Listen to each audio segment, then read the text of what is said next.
mayroon na siyang kaluban. Ayan. Or lagayan mga idol. Okay ba?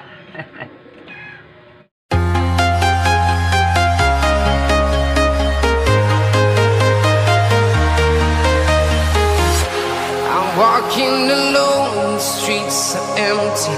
The only thing I can see is my own silhouette.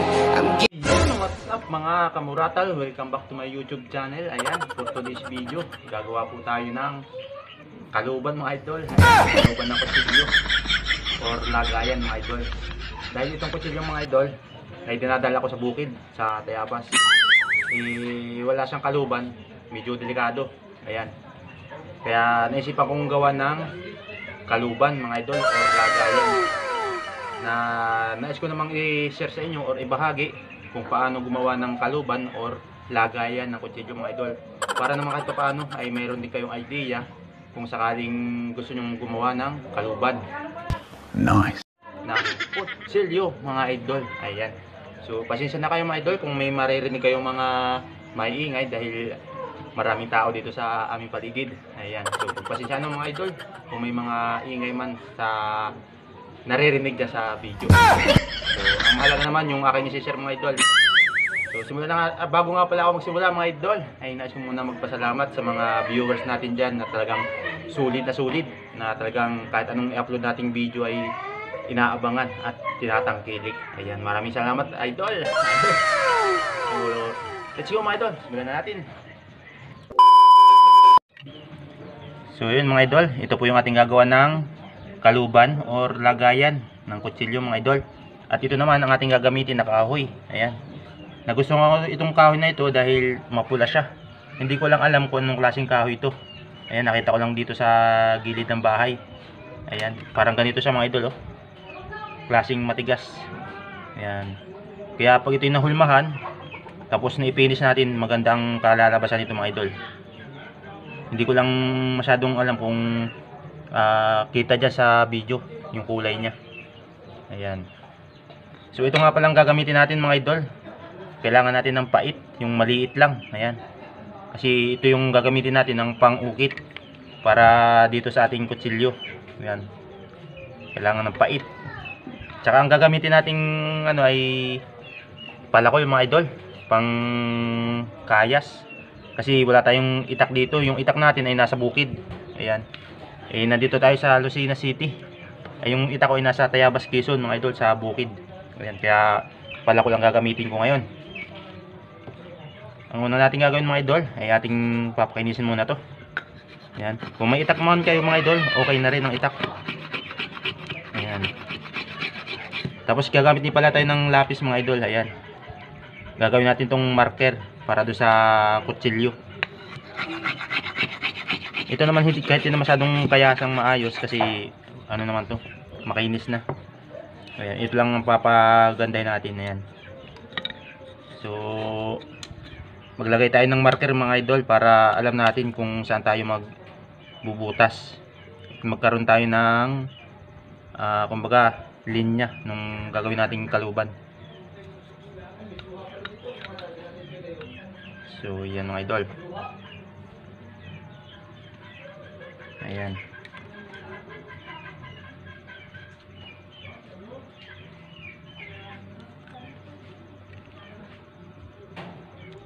Ayan, magmamarker na po tayo mga idol para mayroon tayong guide para magka-design yung ating kaluban. Ayan. So yun mga idol, okay na. Kita ba? Hindi lang masyadong kita sa camera.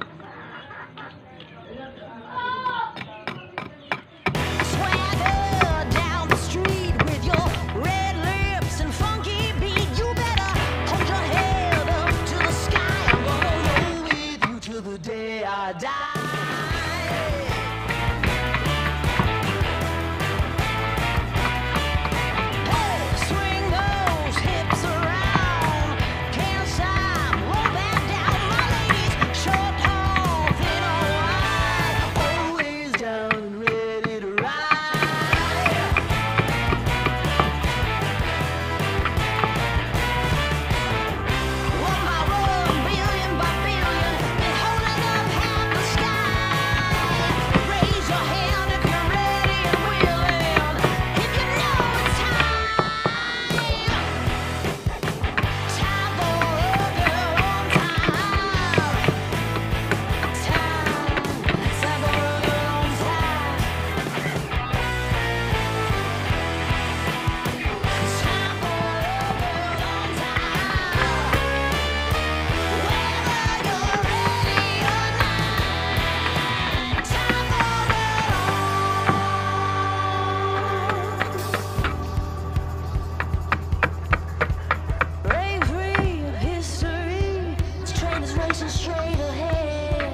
So yan mga idol, ito po yung ating ginagawang guide, yung ating pinaganuhan ng lapis kanina, yung kutsilyo. Ayan, hindi lang masyadong kita kasi kulay itim yung kulay ng kahoy dito sa loob. Ayan, yan po yung ginagawa nating guide. Kasi ang gagamitin natin pang butas mga idol, dito sa ano niya, itong kutsilyo na rin, bago itong pait, para dito naman sa gitna. Subukan muna natin magbutas mga idol. Ayan. Ayan, sundan lang po natin yung guide nung kutsilyo, ating nilagyan ng marker kanina. So ayan mga idol,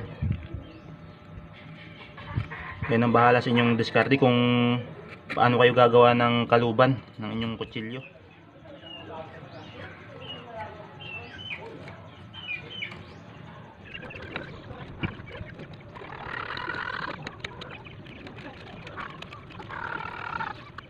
So yan mga idol, ito na, nakita na yung ating marker. Ayan, ayan po yung ating magiging guide para magkaroon ng hulma itong kahoy. Yan, gagawin natin guide. Ito naman ay ating bubutasan mamaya para yung susuksukan ng kutsilyo mga idol, parang ganyan, no? Gamit naman itong pait. Ayan, pero tapusin po muna natin yung design. Ayan mga idol, tatapusin muna natin yung design kasi may marker na tayo dito, susundan na lang natin. Ayan, sa paggagawa naman mga idol ng kaluban or lagayan ng kutsilyo ay kanya-kanyang diskarte. Ayan, kung paano kayo madadalian sa paggawa.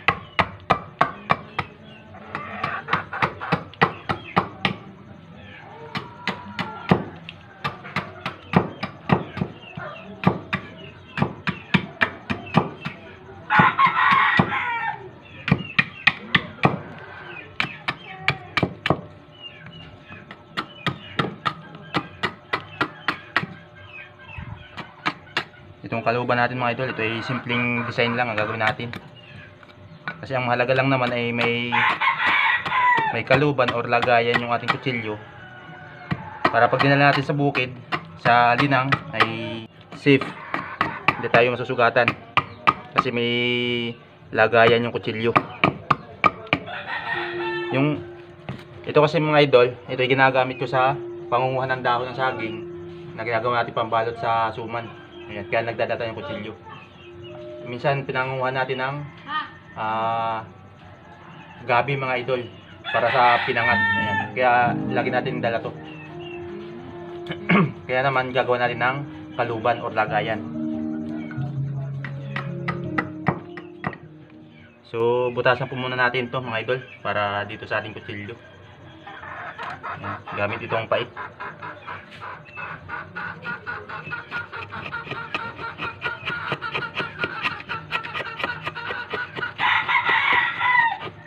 Ayan mga idol, kunting ingat lang sa paggamit ng pait kasi matalas yan. Baka mamaya ay malampasan yung daliri. Ayan, talagang magkakasugat kayo.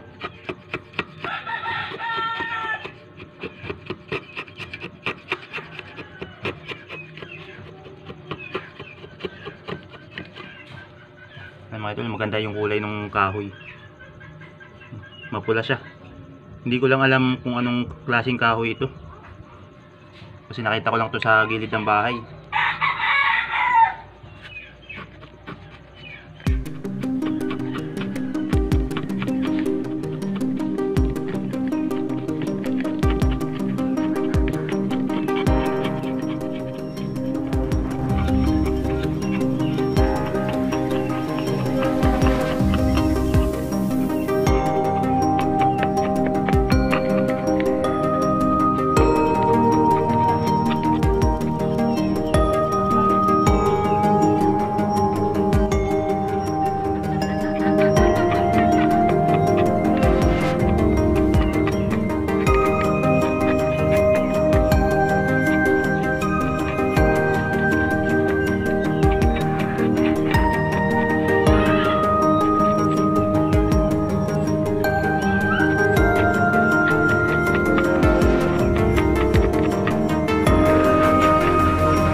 yung ating inukit. Ayan. Kaya pag pinasok natin yan, ayan, kasya na. Ayan. Okay na yung ating ukit mga idol.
So, ayan mga idol, kunting linis na lang.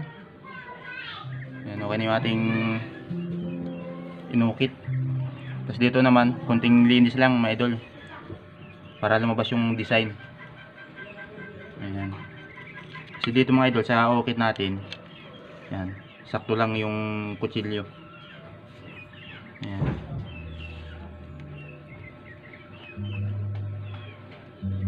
Ganyan ang magiging itsura niyan.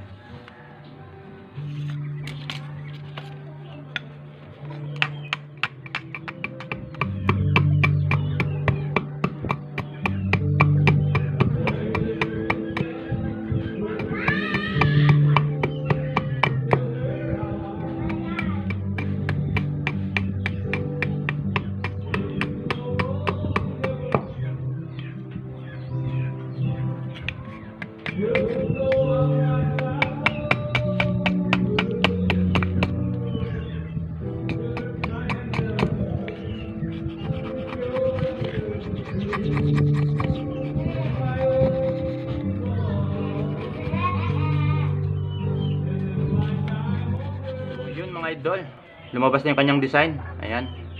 Pero hindi pa yan totaling finish mga idol, dahil atin pa tong papakinisin. Ayan. So okay na yung kabila mga idol. Ayan. Ang gagawin na lang natin yung kabaak na ilalagay natin dito. Ayan.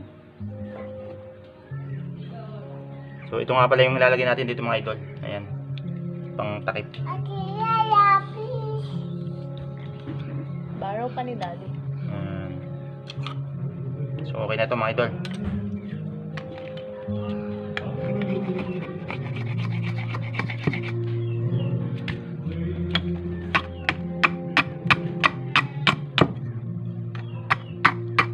A few moments later.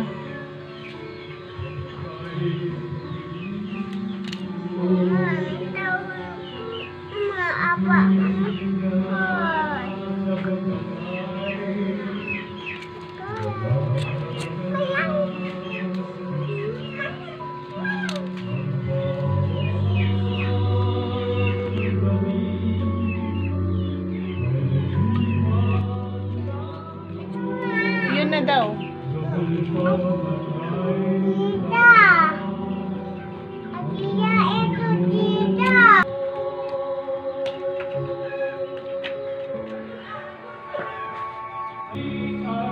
Kaluban or lagayan ng kutsilyo. Ayan. Ang pinandikit po natin dito ay ano lang, glue stick, kasi wala pa tayong available na pandikit. Pero kung sakaling meron ng mga idol, ay ating babaguhin yung pandikit. Ayan. So pansamantala, tatalian na lang muna natin para mas matibay. Ayan. So yun mga idol, okay na ang ating kaluban or lagayan ng kutsilyo. Ayan, kahit pa paano ay safe na tayo. Pag dinala natin sa sa bukid, ayan, hindi na tayo masusugatan. Dahil mayroon na siyang kaluban. Ayan. Or lagayan mga idol. Okay ba? So, yun mga idol. Maraming salamat po sa inyong panonood sa video kong ito. Ayan. At kung sakaling nagustuhan mo idol, inaanyayahan po kita na pindutin ang subscribe button dyan sa may ibaba. At pakihit na rin po ng notification bell upang lagi kang mag-updated sa mga bagong pag-upload na video. So yun mga idol. Ayos.